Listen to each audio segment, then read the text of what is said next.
Taste the Daily.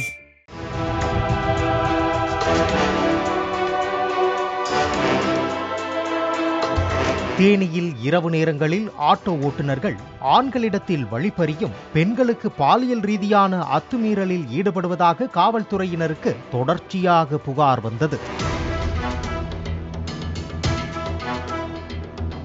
இதையடுத்து தேனி மாவட்ட காவல் கண்காணிப்பாளர் சிவபிரசாத் போலீசாரின் ரோந்து பணியை முடக்கிவிட்டார். பழனிச்செட்டிப்பட்டி மற்றும் தேனி அல்லிநகரம் காவல் நிலைய போலீசார் உஷாராகி இரவு நேரத்தில் வெற்றி திரையரங்கு அருகே நிறுத்தி வைக்கப்பட்டிருந்த ஆட்டோக்களை சோதனை செய்தனர்.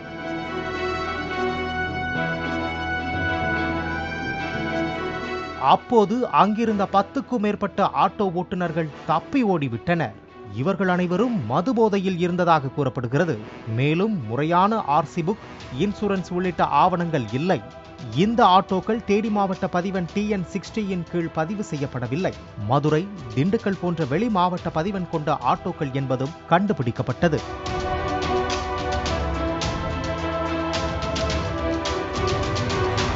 வெளி மாவட்ட ஆட்டோக்களை ஆவணங்கள் இல்லாமல் வாங்கி வழிப்பறி, பாலியல் குற்றங்கள், கஞ்சா உள்ளிட்ட போதைப் பொருட்களை கடத்துதல் உள்ளிட்ட குற்ற செயல்களில் ஆட்டோ ஓட்டுநர்கள் தொடர்ச்சியாக ஈடுபட்டதும் தெரிய வந்துள்ளது. கடந்த வாரத்தில் இதுபோன்று இரவு நேர சோதனையில் 25 ஆட்டோக்கள் பறிமுதல் செய்யப்பட்ட நிலையில் அடுத்ததாக 13 ஆட்டோக்கள் பறிமுதல் செய்யப்பட்டுள்ளது.